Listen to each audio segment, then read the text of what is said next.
नमस्कार. Home minister मध्ये मी आदेश बांदेकर आपल्या सगळ्यांचं मनापासून स्वागत करतो. Royal greens college corner Sangli या ठिकाणी आपण आलेले आहोत आणि इथे राहणाऱ्या डॉक्टर स्नेहल श्रेणिक कोटेच्या या वहिनींना भेटून आजच्या भागात काय घडणार ते बघणार आहोत. चला सुरुवात करूया गप्पांना. भेटूया वहिनींना.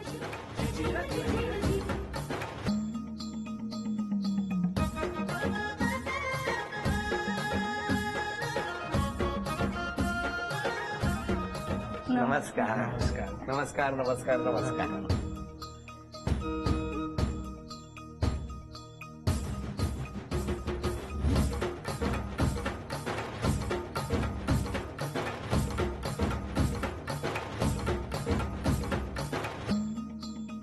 आता घ्या उखाणा. द्राक्ष वेदाण्यांसाठी प्रसिद्ध तासगाव, भडंग हळदसाठी सांगली. श्रेणिकरावांनी दिली मला रॉयल ग्रीन्स मध्ये सुखासंसाराची सावली. मला सांगा किती तास झाले पाठ करता? झाला वेळ. हो ना. द्या ओळख करून सगळे. हे माझे मिस्टर. नमस्कार. त्या माझ्या सासूबाई. नमस्कार. हे धाकटे दीर. नमस्कार. त्यांच्या बाई. बरं. या चुलत सासूबाई नमस्कार. धाकट्या. तो माझा मुलगा. बरं. या माझ्या जाऊबाई. नमस्कार. ते दीर. हो नमस्कार. हे मागे सगळे आमची बच्चे कंपनी. हो हो हो हो नमस्कार. आणि त्या माझ्या मामी आहेत. नमस्कार. त्यांची सून बरं. आणि त्यांचा मुलगा. नमस्कार. चला. आणि ही राहिली. हो ही राहिली ही माझी मुलगी. पण तीच सांगते मम्मी मी राहिले. सुरुवात करूया आजच्या गप्पांना. तुमचं बालपण कुठलं? माझं बालपण तासगाव. शाळा कुठली? Ideal English school. आणि आई बाबा काय करतात? वडील माझे कापडाचा बिझनेस करायचे, आई तर हाऊसवाईफच होती. तुमचं बालपण? मी मुंबईची विलेपार्ले. तुम्ही तासगावात कसे काय पोहोचला? नशीब जिथे लिहिलंय तिथे आता काय करणार. त्याला दिल आ गया श्रेणिक पे तो तासगाव का चीज.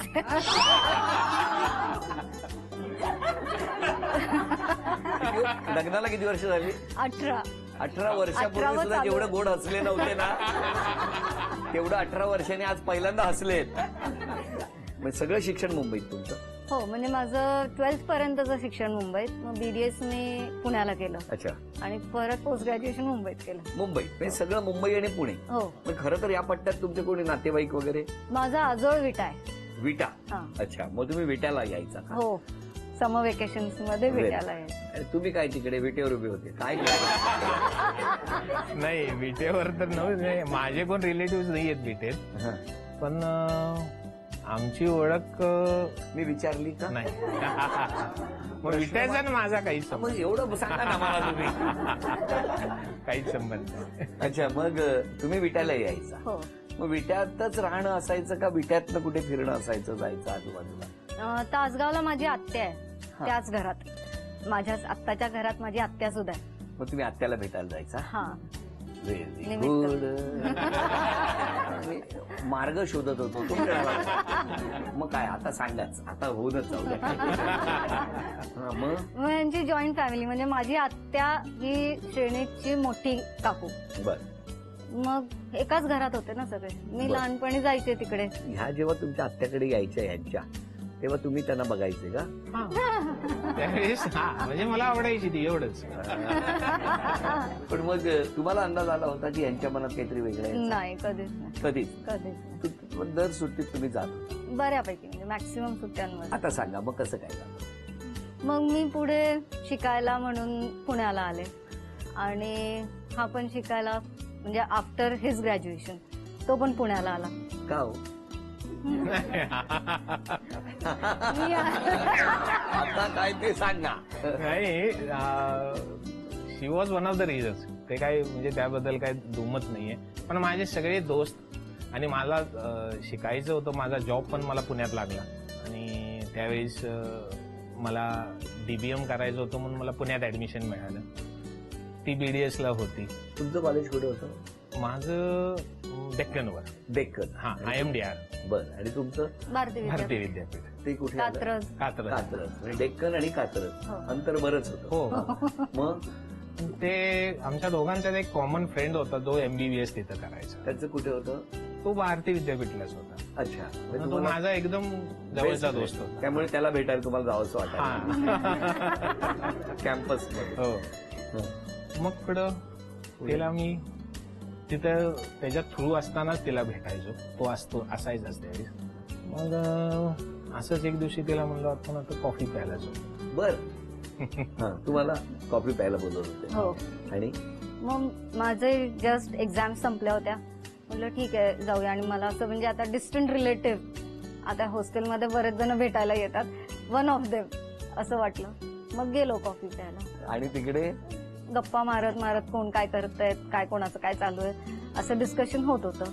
मग ह्यानी मला म्हणजे गेस करायला सांगितलं की I like someone, just guess her name. मग मी माझं सोडून सगळ्या गावाचं नाव सांगितलं. मग शेवटी मला सांगावं लागलं.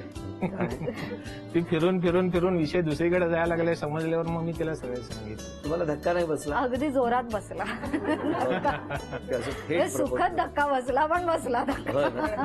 पण मग तुमचं उत्तर होच होतं? नाही, मी तेव्हा हो नाही म्हटलं. नाही.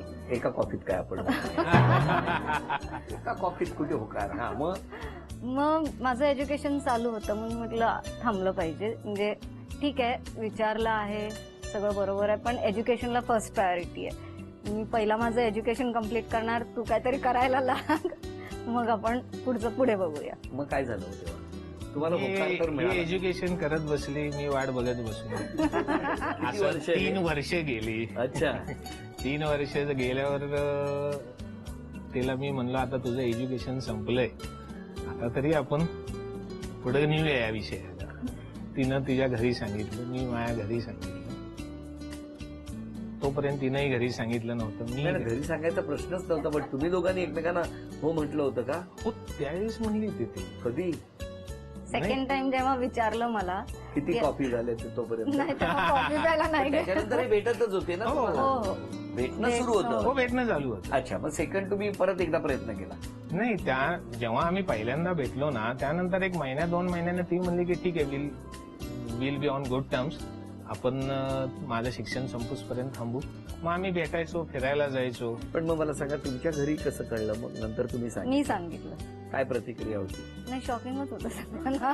लव्ह मॅरेज म्हटलं की ते पहिला सगळ्या घरात शॉकिंगच असतं की ते किती आवडू दे नाही तर नको आवडू दे, शॉकिंग. पण मग रिॲक्शन काय? होकार होता? नाही, नकार? नकार होता. नकार. तुमच्याकडे?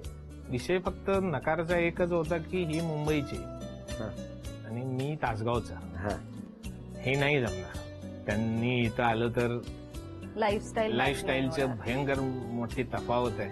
खरंय, मुंबईत शिकलेली वाढलेली हा, मुलगी, आणि डॉक्टर मुलगी तासगाव मध्ये कशी? डायरेक्ट. खरंच हो, मलाही प्रश्न आहे, कसं काय होतं? कारण खरंच ना, शहरात राहिलेलं गावात जाऊन सेटल व्हायचा हा निर्णय कसा काय घेतला तुम्ही? नाही तर ते कसं लहान मुलांना कसं आपण हे करू नको म्हटलं की ते करायचं. तसंच आम्हाला पण नाही करायचं लग्न ना, आता करूनच दाखवतो. ते अजून दाखवतो. मग तुम्हाला हा प्रश्न होता की तासगाव? मी कॉन्फिडंट होतो की ही ऍडजस्ट होईल म्हणून. मी तिच्या मागं राहीन उभा सगळ्या गोष्टींसाठी. पण फॅमिली मेंबर्सना त्याची शंका होतेच. आणि डॉक्टर मग तिला प्रॅक्टिस करायचं होतं. माझ्या फॅमिलीमध्ये कुठलीही सून त्या काळी प्रॅक्टिस करत नव्हत्या. पण आता बाकीच्या पण सुना आमच्या बिझनेसमध्ये हेल्प करतात. आता सगळं बदललं. ते बदललंय चित्र. पण जेव्हा हिजन माझं लग्न म्हणजे ठरवायचं विषय चालू होता, त्यावेळेस ते थोडं घरच्यांचा त्यासाठीच अपोज होता. पण त्यांनी मला घरच्यांनी सपोर्ट केला. त्यांनी तयार झाले प्रॅक्टिस करायला हिला.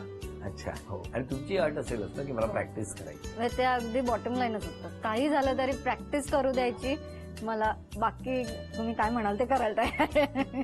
पण मग प्रॅक्टिस सुरू ठेवली तुम्ही? हो. तासगाव मध्ये?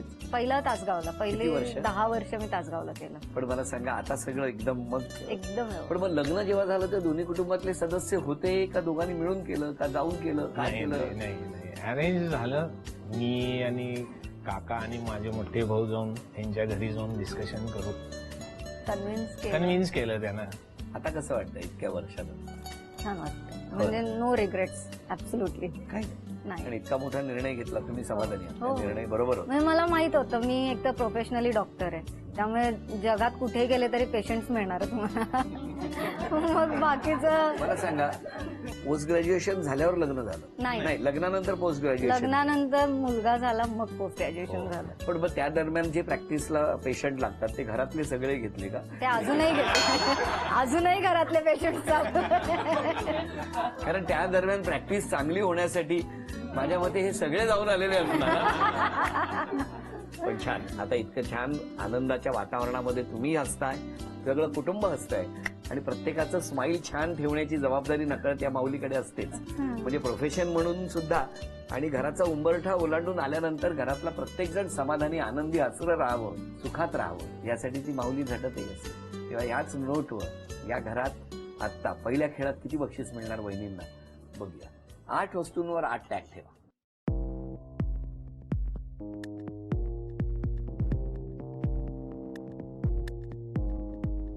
आता 4 संधीमध्ये 1 रुपया मिळाला पाहिजे. सगळे मदत करू शकता ना? हा, चला वेळ सुरू झाली. 4 संधी. टोस्टर बदलायचंय? बदलूया. 4च संधी आहे. हो बदलूया. बरं, दुसरे द्या. 2000 रुपये.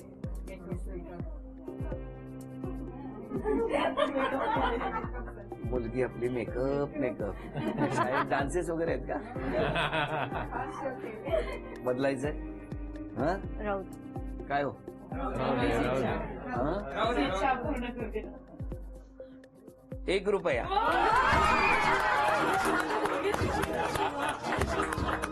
आता 2 बक्षिसं कुठली पाहिजे ती घ्या. ते बघा, तिकडे बघा.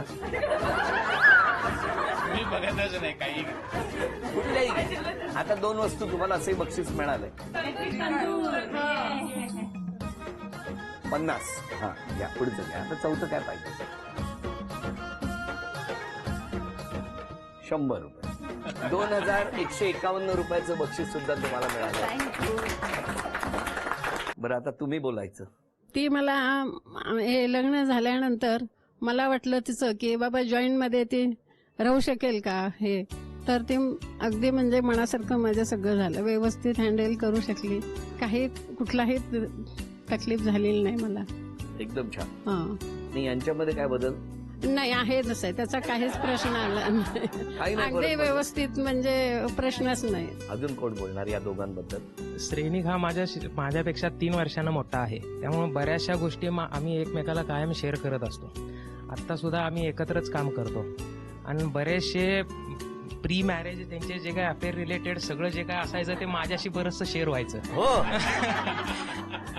आणि एक त्यातलं मला सांगावंसं वाटतं की ज्या वेळेला त्यांचं ठरलं त्यावेळेला पत्रिका जी बघायची असती त्या पत्रिकामध्ये मिसमॅच बरेचसे होत होते, ते गुण जुळत नव्हते. मग ही पूजा करा, मग ती पूजा करा, मग ते सगळ्या पूजा करायला लावल्या त्यांना. मग त्याच्या हातात बघितल्या तर अशा 5-6 अंगठ्या सुद्धा असतील. मग सगळ्या अंगठ्या घातल्या आणि एक 15 वर्षानंतर समजा आता एक 2-4 वर्षामध्ये म्हणा, आता कळालं की जी श्रेणिकची बर्थ डेट आहे तीच वेगळी आहे. तो एक गमतीचाच भाग झाला. त्याच्यामुळे पत्रिकाच चुकीची तयार झाली होती. पण ठीक आहे, आता छान जुळतंय, चांगले गुण जुळलेले आहेत आणि त्यामुळे आनंदात आहात दोघेही.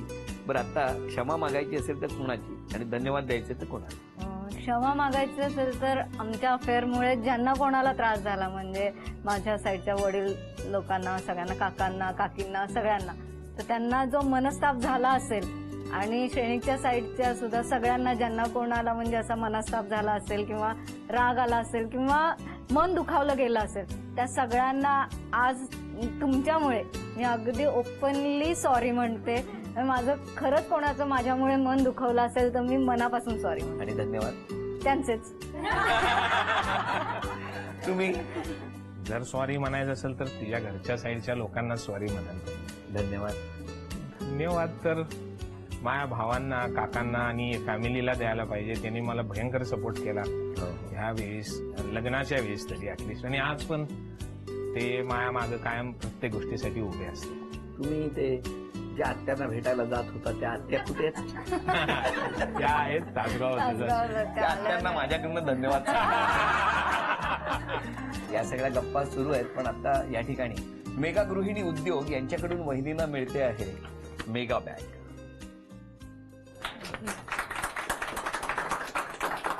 वेळ 2 मिनिटाची. 11 वस्तू घेऊन यायच्या आणि 11 वस्तू आणून इथे एका वेळेला एकच वस्तू ठेवायची. हा, पहिल्यांदा कुठे भेटला होता? कुठल्या हॉटेलमध्ये तुम्ही?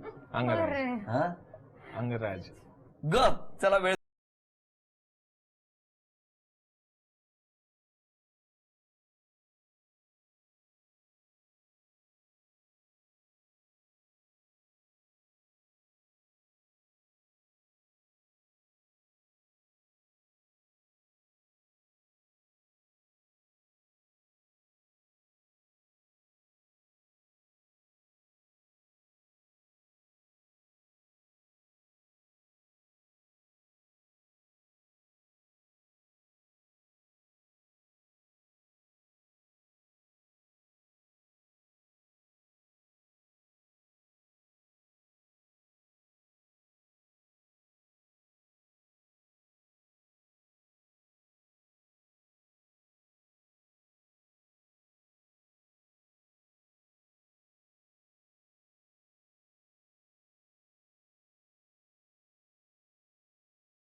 संपली आहे वेळ, या इकडे. काय काय आणलं सांगा तुम्ही. ग्लोब आणला, एक हे गज, गज, दोन, गणपती, 3, गुलाब, 4, गरम मसाला 5, आणि गुडिया, 6, ग्लास, 7, गिटार 8, आणि गुळ 9. 2 वस्तू आणायला पाहिजे होत्या आणखी. आतमध्ये म्हणजे गार्डन मध्ये फिरतात तसे फिरत होतात. एखादा मुलगा गार्डन मध्ये जातो आणि हरवतो तेव्हा कसं होतं नेमकं तसे ते त्यांच्या किचन मध्ये झालं होतं, हो ना. 5 वस्तू आणल्या म्हणून झी मराठीकडून पहिली भेटवस्तू, अभिनंदन. 7 वस्तू आणल्या म्हणून झी मराठीकडून दुसरी भेटवस्तू मिळाली, अभिनंदन. आणि आता 3 अपेक्षा सांगा मिस्टरांकडून. अशीच त्याने कायम मी आहे तोपर्यंत तरी माझी साथ द्यावी. म्हणजे आयुष्यभर साथ द्यावी असं असं म्हणायला. म्हणायला. अशी म्हणजे कशी कळलं. हो, रोज त्या आल्या की अशा सगळ्या वस्तू तुम्ही घेऊन या. आजचा एक दिवस नाही. दुसरी अपेक्षा, झोपेत घोरू नये. मला सांगा डॉक्टर म्हणून काय उपाय आहे का. नाही ना, थकले मी उपाय करून. माझ्याकडे काही ऑप्शन नाही. मला समजतच नाही मी करतोय. प्रॉब्लेम तुमचा आहे. तिसरी अपेक्षा, एक लॉंग वेकेशन वर घेऊन जावं. नाही, भारताबाहेर शेजारी कुठे नेलं तरी, गोटेवाडीत नेलं तरी चालेल. असं काय लॉंग वेकेशन पाहिजे त्याला. म्हणजे वेळ द्यावा असं मला कधी पण. देताय. लगेच देतो. उघडू दरवाजा निघताय. तुमच्या 3 अपेक्षा सांगा वहिनींकडून. मेन म्हणजे मागं लागणे माझ्या कुठल्या तरी गोष्टीसाठी. म्हणजे सगळ्या बाजूने एवढं प्रयत्न करते ते की माझी इच्छा असो नसो मला ते करावं लागतं. ते तिनं बंद करावं. मी सांगेन ही अपेक्षा त्यांची पूर्णच करू नका. सगळ्या अपेक्षा काय पूर्ण केल्या पाहिजे, ही चांगली अपेक्षा आहे. लागा मागे. तेव्हा कसं मागे लागले होते. दुसरी अपेक्षा, मुलांकडून एकदम परफेक्ट व्हावं तिनं मुलांनी. ह्याच्यासाठी जे काही ती प्रयत्न करते त्यांना थोडी स्पेस द्यावी, मोकळीक द्यावी. खूप ते नाही म्हणजे मुलांना विचारा. तुम्हालाही हेच पाहिजे. बघा आता बघितलं कधीपासून आताच. कधीपासून आता त्यांना जेव्हापासून स्पेस पाहिजे, स्पेसच स्पेस आहे. काय घ्यायचंय ते. तिसरी अपेक्षा तिनं जसं माझ्या फॅमिली मेंबर्सना सांभाळून घेते, ती सगळ्यांना मिळून मिसळून राहते, ते तिनं आयुष्यभर असंच कंटिन्यू राहावं एवढीच अपेक्षा आहे. नाही, त्यांचं त्याच्यात काही नकार नाहीच आहे. नाहीतर मुंबईतून आल्याच नसते. दोघांच्या सगळ्या इच्छा पूर्ण हो, एक सोडून, असं आपण म्हटलं. ती मी होऊच देणार नाही. हसत राहा, आनंदी राहा असं म्हणत झी मराठीकडून ही भेटवस्तू मिस्टरांसाठी. आणि या आनंदाच्या प्रसंगी वहिनींना मिळते आहे तथास्तु पुणे यांच्याकडून पैठणी.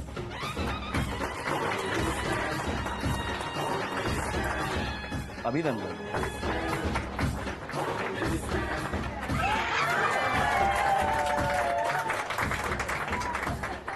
आजचा भाग इथेच संपवूया आणि पुन्हा भेटूया अशीच एक पैठणी घेऊन होम मिनिस्टरच्याच पुढच्या भागात. नमस्कार.